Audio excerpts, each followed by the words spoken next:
Hi, my name's Keith Castro. This episode's all about catching the California trout. Trout fly fishing is one of the fastest growing sports here in America today.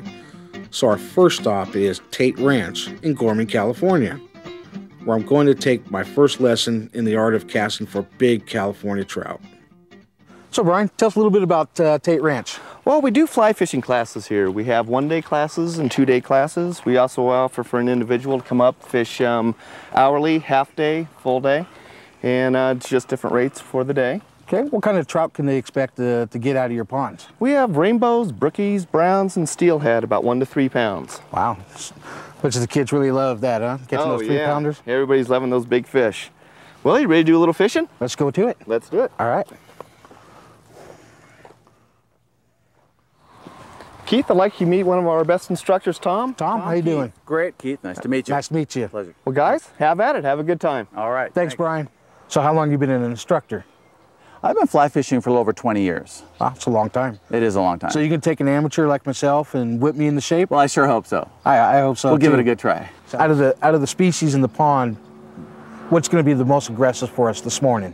That can change, but I would say the rainbows are the most aggressive. And if you look out, you'll see a few rises or rings, right, and indicating that a dry fly might be the thing to use this morning.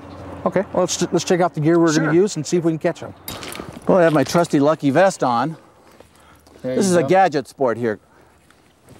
If you like gadgets, this is the sport for you. Right. Tell me a little bit about the tools of your trade. Obviously, you're an instructor and you got to be well prepared. Well, for teaching fly casting, we really don't need any of this gear. But when we're ready to fish and catch fish, then you're going to have certain items that are very, very important, staples. That would be an assortment of flies. And in our vest, we have an assortment of fly boxes, and they'll include dry flies for fish feeding on the surface.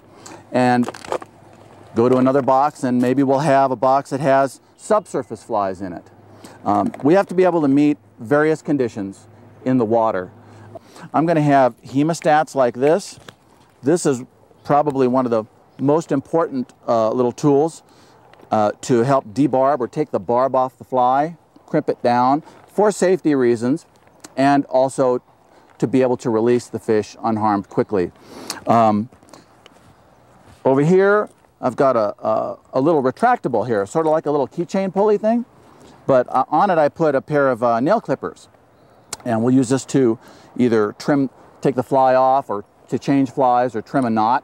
Right, so that way if you're out in the middle of the stream, you don't have to go walk all the way back. You want it attached to you so that, you know, we don't drop it in the water and so forth. Now what's this gizmo right here? I was noticing Okay, this little guy right here is a little storage area for flies. If I open it up, there's a foam platform here, and I put some of my flies I'm going to use right here for the day. And if I want to change flies, it's easy. I can cut a fly off, put it right here, and take out the one that I want without having to open up all my boxes and look for flies. Now this is an interesting choice. Why would you put this fly on this rod for this particular pond? Well, this one right here is a real popular fly for many, many streams or lakes, and it's called a woolly bugger. It's tied with marabou and chenille and a little bit of flash, and it resembles maybe a small minnow or a leech or something that looks good for the fish to eat. And nothing really in particular. It's not an exact imitation, but when you present it right, the fish usually chase it down. And sometimes they'll grab it and sometimes they won't, but it's probably one of the most popular flies. If you had to pick a dozen flies to use, this would be included as one of them. So basically you would work that like it was bringing it back. Right, right. It has presentation. It would have to be moved through the water to simulate something lifeful or something that a fish would want to chase.